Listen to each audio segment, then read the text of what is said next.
Sage-femme, métier des hommes ou des femmes? Une sage-femme, c'est une femme accoucheuse. C'est-à-dire qui n'a pas appris le métier d'accoucher, mais qui accouche par sa connaissance. Il peut y avoir des hommes et des sages-femmes. En tant qu'il est un homme, mais il est sage-femme. Quand on parle d'une sage-femme, on fait allusion à une infirmière qui est comme une accoucheuse au fait. Mais il y a aussi des hommes qui sont aussi des sages-femmes. Dans tout état de cause, nous savons que dans les hôpitaux modernes, il y a aussi des hommes qui aident les femmes à mettre au monde. Rien n'empêche aussi pour que un homme soit aussi sage-femme. Ce métier de donneuse de vie est considéré comme l'un des plus beaux métiers au monde. Des hommes et des femmes qui le pratiquent méritent des hommages car ils accompagnent les femmes enceintes, les nouveau-nés, les mères et les familles au cours d'une phase très sensible de leur vie. Le mot sage-femme, effectivement, ce n'est qu'une profession. Donc, ça n'a rien à voir avec le sexe, mais c'est avec la profession. Ouais. Dans les temps, on parlait des accoucheuses, infirmiers accoucheuses, dont la formation est loin d'être comparée à celle des sages-femmes dans d'autres pays. À travers le Programme national de santé de la reproduction, le gouvernement congolais mène des actions à promouvoir la pratique de sage-femme. Un travail pour lequel certaines personnes aspirent. C'est juste pour apporter mon soutien. Je voulais m'intégrer à diminuer ces problèmes de mortalité maternelle infantile. Quand on fait quelque chose qu'on aime, c'est un peu difficile, qu'on regrette. Bon, je sais pas, la vie, c'est que la vie me préserve. Un beau métier certes, mais les accoucheurs et accoucheuses plaident pour l'amélioration de leurs conditions de travail car cela contribuera efficacement à lutter contre la mortalité maternelle et infantile. Dans l'hôpital, quand nous entrons, même les mamans pour lesquelles nous sommes là pour aider, mais ne connaissent pas, ne comprennent pas encore bien notre rôle, c'est qu'il faut encore vulgariser notre profession. Et nos pairs, c'est-à-dire les autres catégories de professions des soignants, que ce soit les médecins, que ce soit les infirmiers, nous comprennent encore très mal, parfois ils nous prennent pour leurs adversaires. Et pourtant nous sommes appelés à collaborer. Notons par ailleurs qu'elles sont appelées sages-femmes parce qu'elles ont la connaissance des femmes.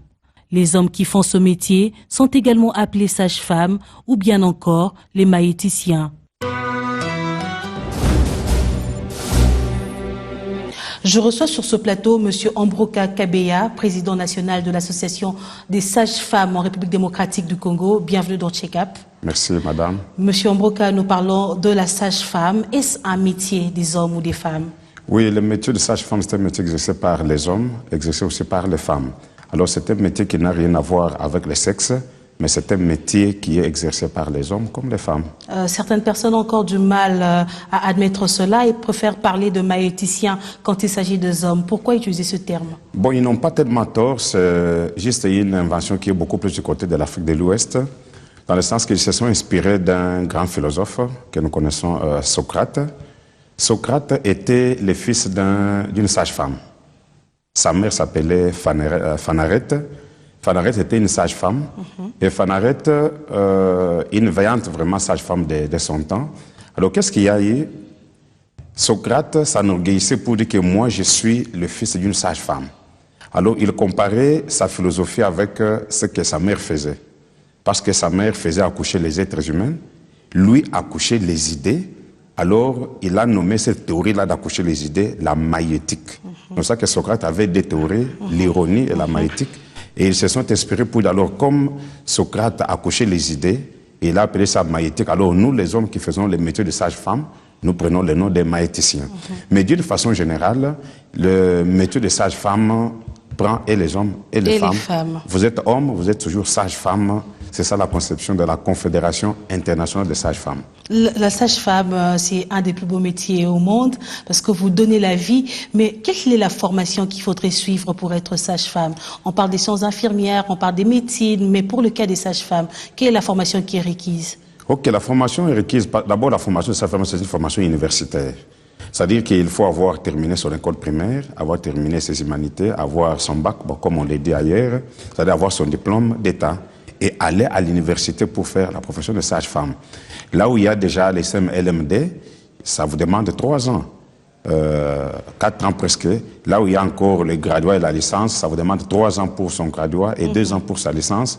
Alors c'est une formation universitaire. On ne peut pas accéder à la formation sage-femme si, dans le contexte de notre pays, on n'a pas encore son diplôme d'État. Est-ce qu'il y a des institutions ici en République démocratique du Congo pour former ces personnes? Oui, depuis l'année académique 2013-2014, le ministère de l'Enseignement supérieur et universitaire a consacré la formation sage-femme en RDC.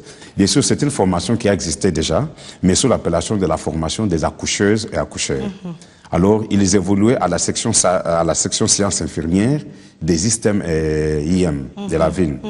Alors, quand la RDC a vu qu'il doit s'aligner derrière les normes et standards internationaux, le ministère a détaché l'orientation accoucheuse de la section sciences infirmières pour autonomiser cette section-là qui devait une section autonome appelée section sage-femme. Alors aujourd'hui, nous avons dans les systèmes EIM de la ville, comme l'ISTEM Kinshasa, comme l'ISTEM Croix-Rouge, l'ISTEM Kimangiste, l'ISTK à Ngiringiri, comme l'ISTEM vers la commune de Kinshasa là-bas, alors qui forment le sage-femme en RDC. Et ça, c'est seulement pour la ville de Kinshasa. Mais dans toutes les provinces, quand nous prenons les Katanga, nous prenons les Bandundu, nous prenons les Bas-Congo, il y a des choses qui forment les sages-femmes. Tout à l'heure, vous avez parlé de la formation universitaire pour être sage-femme et bien travailler, bien faire son métier. Mais que diriez-vous dans des coins les plus reculés du pays où il n'existe peut-être pas des institutions universitaires, où il n'existe peut-être pas de centres de santé modernes et qu'il y a des femmes qui accouchent tous les jours? Comment ça se passe? Oui, c'est un problème, madame. C'est ce qui est vrai parce que notre pays, en rapport avec les prestataires de soins, notre pays n'est pas totalement couvert par les personnels qualifiés. Ne vous en faites pas, vous parlez des coins les plus reculés, mais même dans la ville de Kinshasa, il y a encore des maternités tellement reculées où il n'y a pas un professionnel qualifié. Alors, c'est le défi que la RDC doit relever, les ministères de la Santé publique et les ministères de l'Enseignement supérieur, pour former davantage les sages-femmes. Et surtout, nous préférons que les sages-femmes, comme vous l'évoquez, soient formées d'abord dans leur propre milieu. Parce qu'il y a aussi des gens qui sont intelligents là-bas, qui peuvent faire le métier de sage-femme, mais qui doivent seulement être formés. Parce que quand quelqu'un quitte, par exemple, l'intérieur, les coins les plus reculés, il vient faire sa formation sage-femme ici à Kinshasa, et quand il termine, il n'a pas tellement l'ambition de rentrer pour travailler dans son milieu, il préfère rester à Kinshasa, travailler et tout ça. Alors, nous encourageons les efforts déjà que le gouvernement fait, parce qu'il cherche à installer dans chaque coin reculé une institution de formation où on va former les sages-femmes. Et pas seulement ça, il y a le partenaire tel que l'UNFPA qui est en train d'équiper les structures de formation pour qu'ils aient des salles techniques bien équipées pour l'exercice. Sinon, c'est encore parmi les défis à relever. Puisque vous parlez des efforts du gouvernement, est-ce qu'on peut connaître aujourd'hui la situation de la sage-femme en République démocratique du Congo? Oui, madame, les efforts sont en train d'être fournis, mais nous ne devons pas nous cacher la face qu'il y a encore beaucoup à faire. Parce que quand nous parlons des efforts du gouvernement, le fait déjà d'accepter la dénomination sage-femme en RDC, c'est-à-dire que le gouvernement s'est aligné derrière les normes et standards internationaux. Nous saluons cela. Le fait déjà de consacrer la formation sage-femme en RDC dans les systèmes EIM de la ville, c'est déjà un effort du gouvernement. Le fait déjà d'accepter qu'une association comme la nôtre, la Société congolaise des sages-femmes, puisse opérer, accompagner ces deux ministères-là, c'est déjà des avancées. Mais il y a encore beaucoup à faire parce que, vous venez de l'évoquer, on ne trouve pas la sage-femme partout où elle doit travailler. Vous trouvez par exemple une sage-femme qui travaille en médecine interne, qui travaille au laboratoire, pendant que vous trouvez un infirmier qui est responsable d'une salle d'accouchement. Ce qui n'est pas le cas. Ça ne doit pas être le cas. Alors vous voyez qu'il faudrait que les sages-femmes soient utilisées d'une façon efficace et efficiente. On doit les trouver là où ils doivent être. Ce sont les prestataires de premier plan indiqués pour la grossesse, l'accouchement et le postpartum. Alors ça c'est par rapport aux prestations. Par rapport même à la juridiction, il n'y a pas encore la loi qui consacre, il n'y a pas encore une loi, un cadre juridique pour la profession sage-femme en RDC.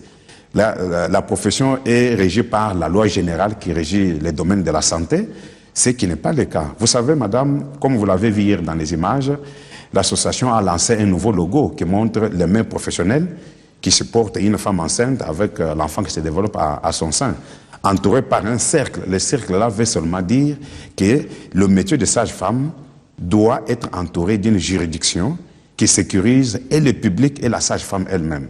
Ce qui n'est pas encore le cas. Il faudrait que le gouvernement puisse mettre sur pied un organe régulateur Ce de la nouveau profession. logo a été présenté à l'occasion de la Journée internationale de la sage-femme. Ça a été présenté, la nouvelle dénomination, ainsi de suite.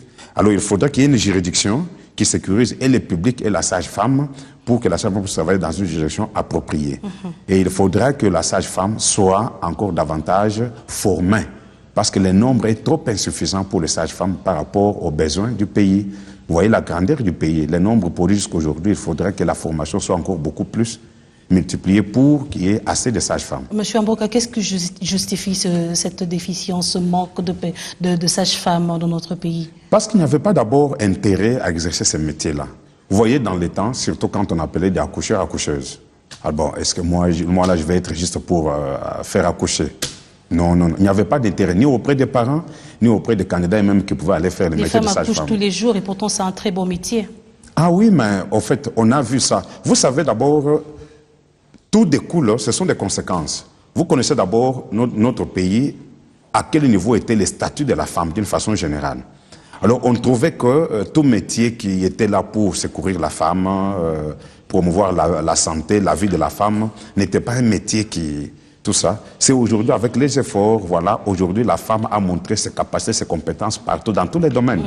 Alors, c'est comme ça qu'avec toute cette vision-là, d'autant plus même que quand on parlait de sages-femmes dans les temps en RDC, on s'est représenté cette femme-là au village qui n'a pas étudié, qui n'avait pas une formation, qui avait juste des aptitudes de secourir les autres au moment de l'accouchement.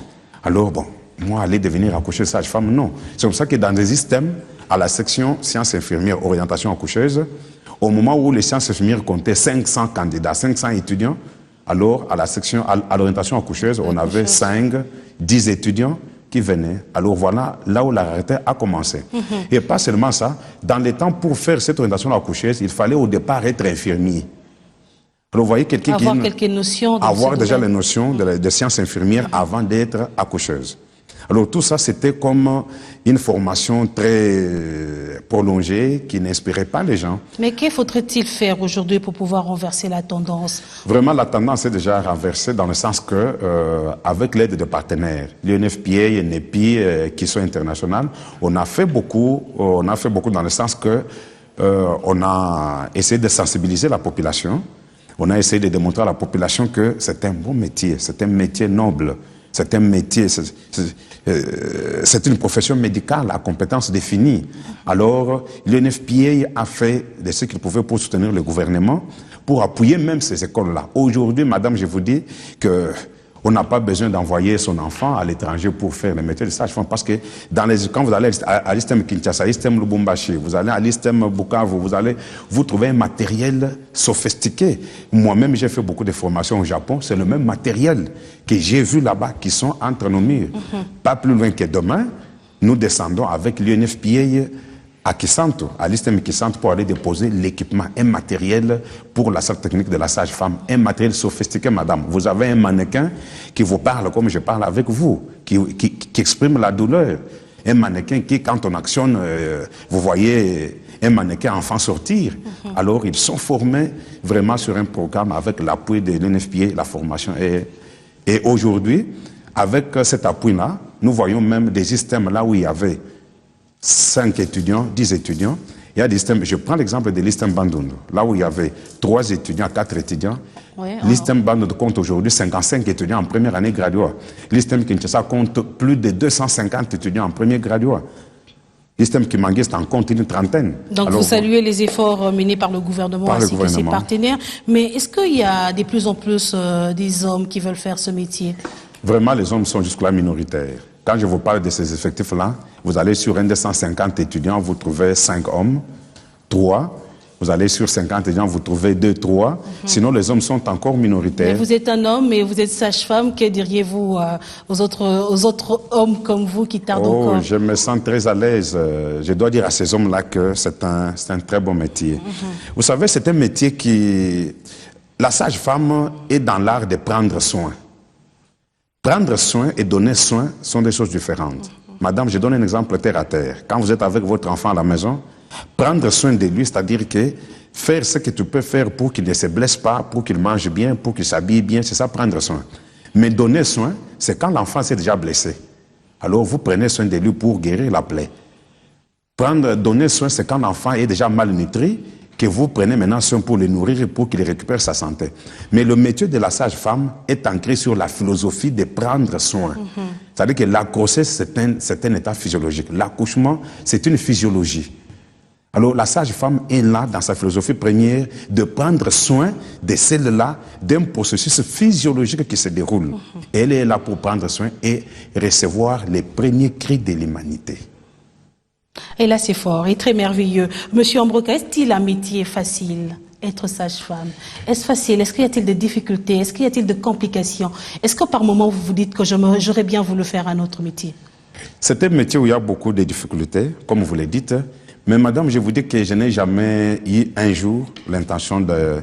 En fait, je ne regrette jamais d'en avoir. Je vous ai dit ici en passant que j'ai fait le métier de sage-femme. Et pour ceux qui le savent, ils m'ont vu à la faculté de médecine. Mais je me sens très bien dans ma peau, être appelé sage-femme, parce que malgré les difficultés, mais c'est un métier qui sauve des vies. Alors, à tel point, les difficultés sont multiples d'ordre social, professionnel. Et déjà par le fait que la sage-femme travaille dans un cadre où il n'y a pas une réglementation propre. Alors vous comprenez que les conséquences, il n'y a pas une bonne rémunération, il n'y a pas une bonne considération sociale, il n'y a pas alors, ce sont les difficultés. Et pas seulement ça, comme il n'y a pas une réglementation, il n'y a pas un champ d'activité déterminé. C'est-à-dire que fait la sage-femme, que fait l'infirmier, que fait le médecin. À tel point, les gens qui n'ont pas assez de maîtrise, il y aura chevauchement d'intervention. Devant un accouchement, le médecin dit non, c'est moi qui fais. L'infirmier dit c'est moi qui fais. La sage-femme dit c'est moi qui fais. Madame, vous savez, même à la maison, dans une cuisine, si papa veut préparer, maman veut préparer, l'enfant peut préparer, on finira par se retrouver où tout le monde voudrait préparer, mais personne n'a préparé. Et même si c'est préparé, c'est mal préparé. Alors ce sont les conséquences. À tel point, en matière de la grossesse, en matière de l'accouchement, en matière après-accouchement, tant que tout se déroule normalement, madame, c'est l'apanage de la sage-femme. Pas un médecin, pas un infirmier. Mais puisque vous parlez de cette synergie entre médecins, infirmiers, sages-femmes, est-ce qu'on peut connaître vos relations? Comment ça se passe exactement? Les relations sont vraiment des relations dans les limites du champ d'activité. La grossesse physiologique, quand la grossesse se déroule normalement, l'accouchement se déroule normalement, il n'y a pas une complication qui s'installe. C'est la physiologie, madame. Laissez-moi un peu vous dire quelque chose. Boire. Est-ce que tu peux aller à l'hôpital pour demander au médecin, cher médecin, je vais boire? Non. Tu ne pourras pas aller demander au médecin, cher médecin, je vais manger. Mais c'est quand boire devient problème. Tu as un peu de douleur en buvant, tu as un peu de douleur en mangeant, ou tu as un peu de constipation, que tu vas voir un médecin, tu vas voir un infirmier.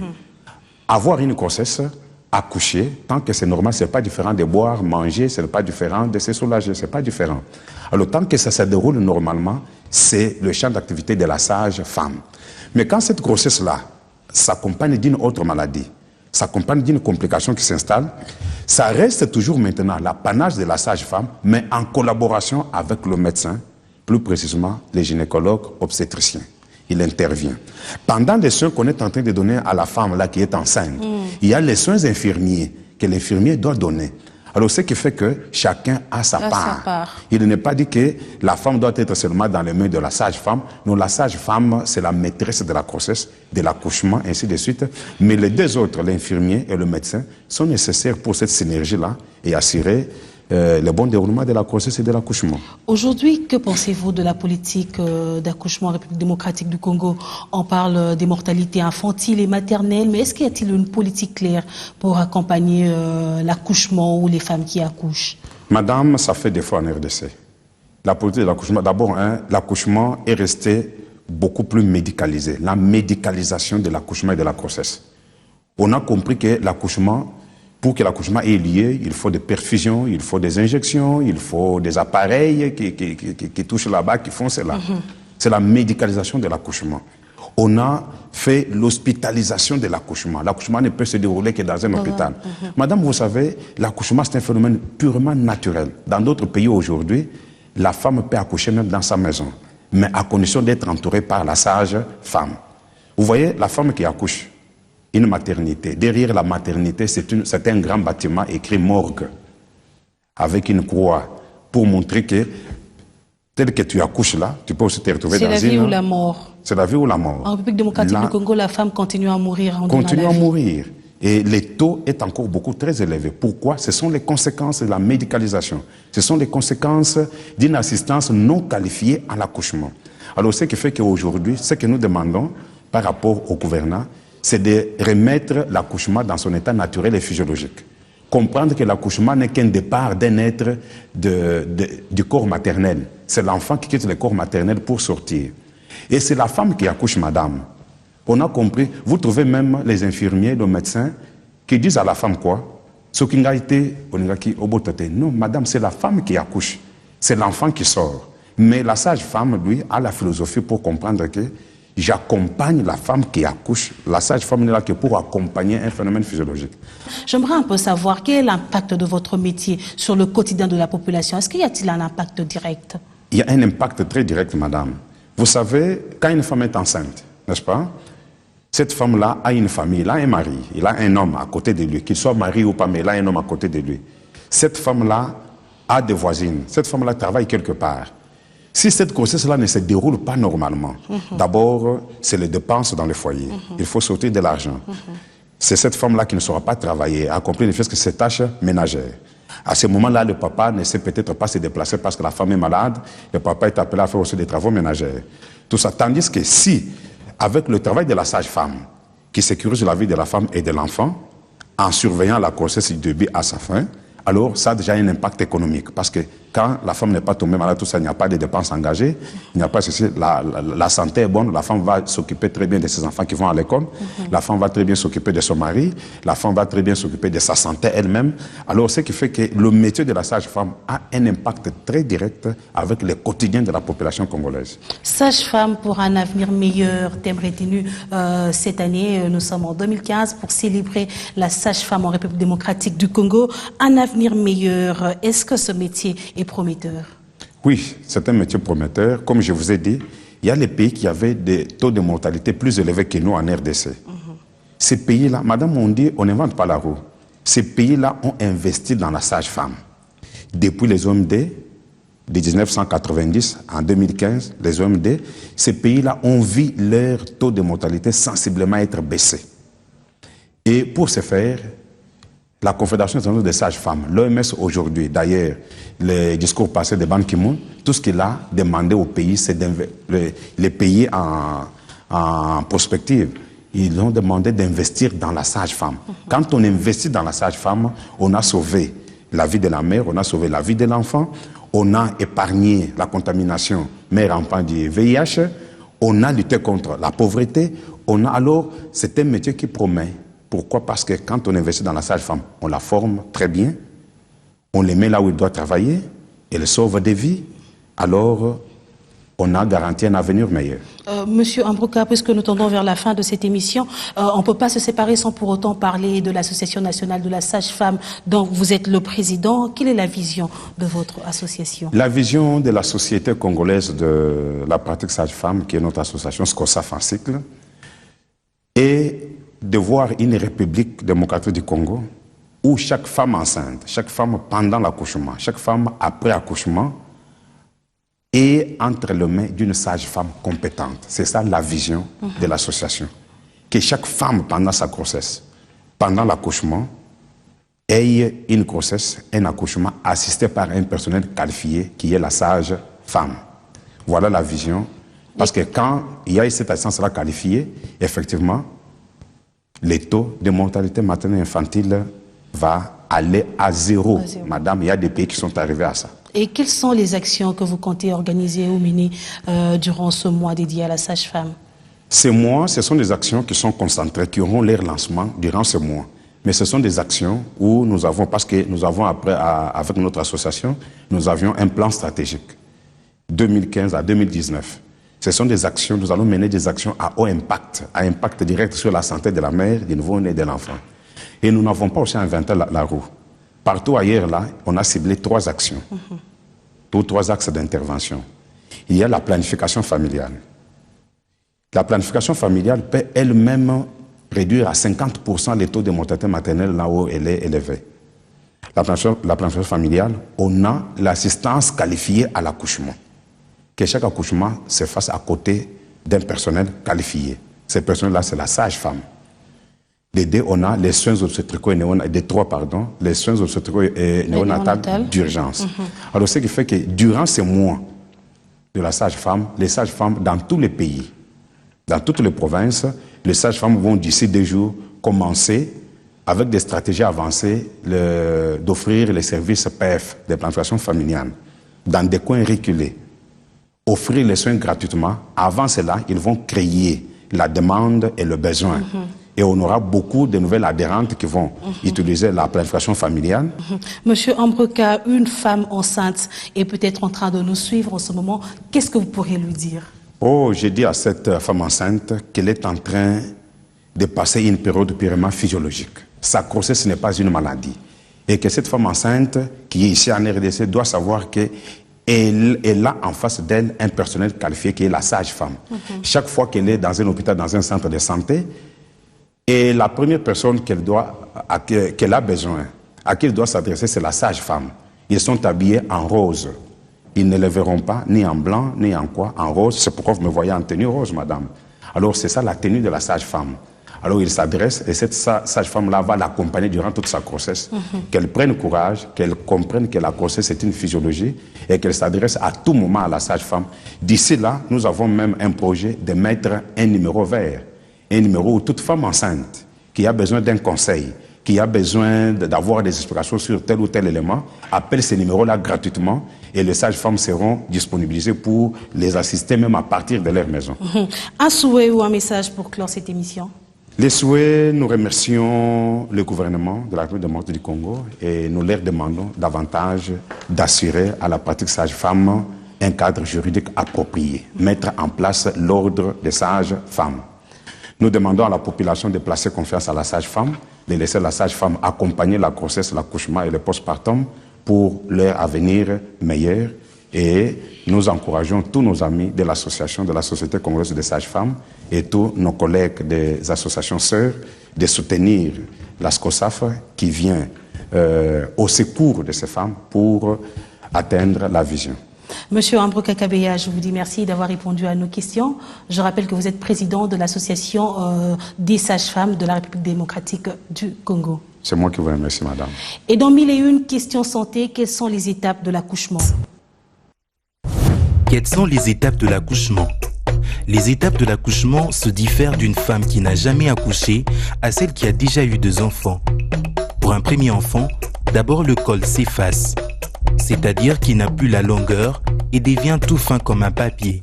Ensuite, il se dilate en s'ouvrant de 1 à 10 cm.